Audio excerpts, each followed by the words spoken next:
Welcome to the game of the week. If you were able to watch my last video, I hit 1400 for the first time with that win, and the promise that I made in that video was I was going to try out some new civilizations, new strategies. I have been sticking in my comfort zone, playing civs like Chinese and Portuguese, doing crossbow timing and not really deviating from that plan. So now that I have hit a good milestone, it's time for me to try out some new things. And with that will inevitably come a drop in your elo because you are doing things you're not used to. As you can see in the bottom right, my elo dropped significantly. As I've been playing new civs, especially the Mongols, I got down below 1300, so it has been a rough week. But I am learning new things, and I wanted to showcase that this game. I have really been enjoying playing the Mongols. It's so nice to get up to feudal age so quickly. You can see that I did it 18 no loom here, so I'm getting up almost a full minute before my opponent. My opponent's playing as the Vietnamese. When I actually started playing ranked, I looked at a Hera video where he recommended the Vietnamese for beginners because he said you get a good economy, wide tech tree, and you also get to see where your opponent's TC is, so hopefully if you're paying attention, you're not going to be losing your scout to the TC. So I'm very familiar with the civilization. Now playing as Mongols, I'm opening with a scout rush. I have this nice hill here, so I am able to take out that spear, target the two scouts that he's put out, and killing that, I'm actually able to target this villager who runs back to the TC, and in the last moment I'm able to snipe him. So that's really nice. I'm just running around, my opponent's trying to wall up, he's got a spear, so he chases me away. Maybe I could have gotten that villager, but I chose not to. So I am in the lead. I've gotten one villager kill, I've gotten 2 more overall kills than he has. That was from the scouts that I took out and the 1 spear. So we are definitely ahead at this point. And with all of the extra food that I was able to collect in Dark Age, I am ahead in resources collected. So we're looking really good. I'm putting down an archery range right now, the scouts into archers that I've been doing for the past several games. I probably could and should have gone forward with these archers just to pressure him a little more. My opponent's choosing not to make any more scouts now that he's almost gotten his full walls up. He's just defending with spears, not going to make any more military, and just rush his way up to castle. So we're both getting wheelbarrow, trying to set up a good economy, and he is finishing his walls here. I'm coming in with the scouts, but I see that he's got the spears and has almost completed his wall, so there's not much more to be done. So I decide to just sit back with my archers here. I'm going to try to get to a mass of 9 or 10 so that when I get crossbow, I can one-shot villagers. 8 crossbow is the magic number to be able to one-shot villagers, but without thumb ring, you can miss some shots. So 9 or 10 is a good way to guarantee that even with missed shots, you'll still be able to take out villagers if you go for the timing. So we're both up to castle. I'm only about 20 seconds ahead of him, so we're looking pretty similar. But again, I still do have that lead from the villager kill I was able to get and clearing out his entire military. I still have my scouts out. He's coming forward with the spear and leading a Komodo dragon with him. I am not paying as much attention as I should and I decide to attack with my scout and lose him there. But I am just going to let the Komodo dragon do his thing, defend with these reinforcements, and this crossbow mass is going to be able to go forward to hit the timing that I'm hoping to. I forgot to get fletching, so a big oversight on my part. So I'm going for crossbow and fletching, so I'm not going to be able to one-shot with these crossbow, but I go straight to his wood line. My upgrades come in. I'm able to take out that first villager and do some damage to the second. It's really annoying. I probably could have gotten 2 villager kills there, but I did what I could, and I see there's not much else I can do, so I'm just going to go down and hit on this palisade wall and try to break in. My opponent has gone for 2 hidden archery ranges, which usually indicates cavalry archers. Cavalry archers are a really good option with the Vietnamese. They get the bonus where their range units get extra HP. So, Cav archers are a range unit and a really good option. I go in with my crossbow. I try to take this hill, but I realize it's still kind of a losing fight, so I decide to go back out when I see his skirmisher army. He's going for university and ballistics. I'm just going to run away with these guys, and I'm going to start transitioning into making cavalry archer. Now that I've seen his skirmishers, I decide to put out a few knights out of my stable, just to be able to take those out and at least maintain map control. And because of the damage I was able to do, I go ahead and I add my extra TC.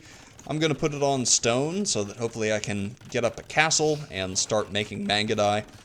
I think at this stage in the game is where I really suffer in terms of understanding what to do with Mongols. Again, outside my comfort zone, I'm not exactly sure what I should be going for, so just CA at this point, get my upgrades, and then adding in TCs and eventually a castle to start producing Mangudai.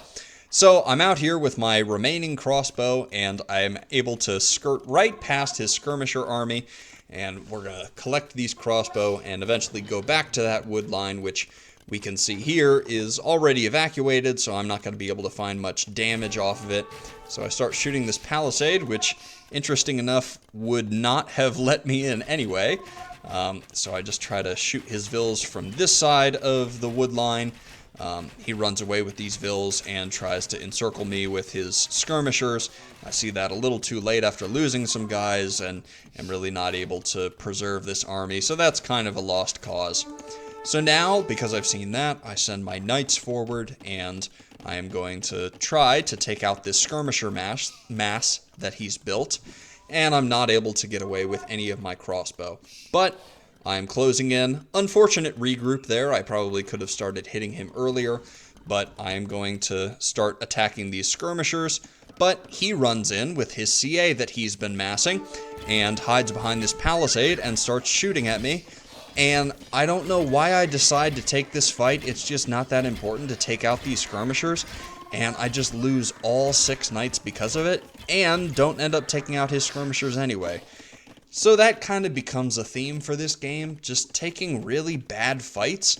I can just keep map control, I can keep my advantage, I don't have to do a ton more damage. I can just sit here, build my eco, and as I'm doing now, go for a castle so that soon I'll be able to put out Mangudai. So that was a really bad fight that I took there initially, and I think it is the beginning of how I start throwing this lead that I've gotten here. My opponent's still on 2 TC, I'm on 3, so my economy is ahead of him. You can see I've got about 20 more villagers than he does, so we're looking really good there. Still producing CA, he is still producing CA, and he is going to come out with his mass, just sit here in the middle, collect all of them. He doesn't run into this castle that I've built here. He decides to actually go around this wood line, and he's going to run into this TC here.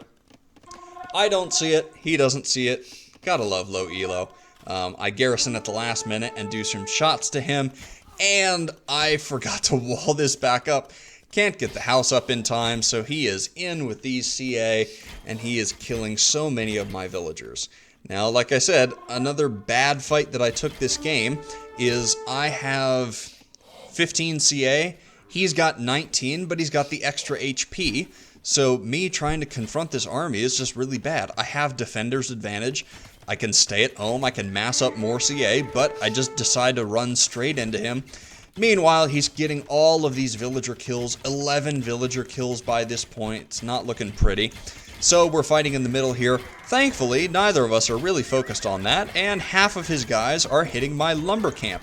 So it's like half an army versus half an army, and I'm not close enough, so yeah, just some ugly micro here. But when I end up taking this fight, I lose all of my CA, and I know I'm not going to kill his mass. So now he's just free to run around and get some more villager kills. He's up to 17, he's just sniping my CA as they come out. 18 villager kills, 19, 20, 21. So I have thoroughly thrown this lead. My economy is in shambles, and he's up to the Imperial Age. So now, a little too late, I'm doing the smart thing and deciding to mass up my CA and Mangudai from the castle before I encounter this, and luckily, he is just sitting there attacking my lumber camp, so not doing a whole lot. He's able to find these villagers who are exposed and go up to 26 villager kills. So I decided to take another kind of losing fight as I'm trying to get this panic castle up just to defend myself and stop him from getting in. So really bad fights that I've taken this game. If I were more patient and just waited until I massed up more army, I easily could have won against these raids with the cavalry archers that he sent in. But instead, I am just panicking and taking bad fights and losing my military over and over. You can see right here I'm not able to get this scout because I still don't have ballistics. My opponent does have ballistics. He's also got handcart for his economy, so in terms of upgrades, he's looking a lot better. You can see the resources that he has banked up are looking good, and he just overtook me in res collected. So more and more, military-wise and eco-wise, he is getting the lead on this game. He's up to 3 TCs, and he's putting up a castle of his own on this hill. Again, he knows about that TC that he wants to take up. So he's massing his cav archers underneath, and he's getting all of his appropriate upgrades, chemistry and bracer and paper money. I'm going to be up to Imperial Age soon. You can see that my economy is hurting quite a bit. And instead of upgrading the units that I have been going for this entire time, I decided to go for light cav. I have no idea why. I think my thought process was, I'm just going to try to raid him to death since the CA aren't working. And another note on his CA mass, I've never made a dedicated counter. I know that I'm losing against them with my own CA, but I don't decide to go for skirmishers. I don't decide to make scorpions from siege workshops. And I think the reasoning behind that is, being at low elo, there is a very low threshold for what it takes to win games. And usually what it is produce vills, make military, and use your military. Oftentimes, it doesn't even matter what that military is. You just need to commit to making a unit, getting your upgrades, and you'll be fine. And so I have a little overconfidence here, just making CA into stronger CA and assuming that I'm going to win. My opponent's here going for 2 siege workshops, I assumed, for his bombard cannons, which will get siege engineers soon. So he starts now sieging my town center. He's defended with his CA. So it's go time. I'm going to have to collect my CA and go in. And he's got his TC here mining the gold. So I do decide to go in with my CA and take another losing fight with 11 units against his, 30-some CA. And at this point, I just realized this game is over. He is pushing too hard, and I don't have the units for it. So the name of the game was taking bad fights, not getting my upgrades for the proper units, and then not producing the proper units in the first place, not making counter units to what I already know that he's on, and just taking losing battles over and over again. I think I'm very disoriented with trying out the new civs. I don't really understand the gameplay or the game plan that much. In my mind, it was just kind of, I'm playing Mongols. Mongols have good CA. Let's go CA and commit fully to that. But I think as time goes on, hopefully as I get used to the new civs that I'm trying out, I'll get a little more adaptable. I'll understand the options that they have at play and start making counter units, because that's kind of how you have to play this game. So hopefully I'll get my elo back, but more importantly, hopefully I'll learn in the process. And if you have any tips for me on this game, I'd love to hear them in the comments below, and thank you for watching.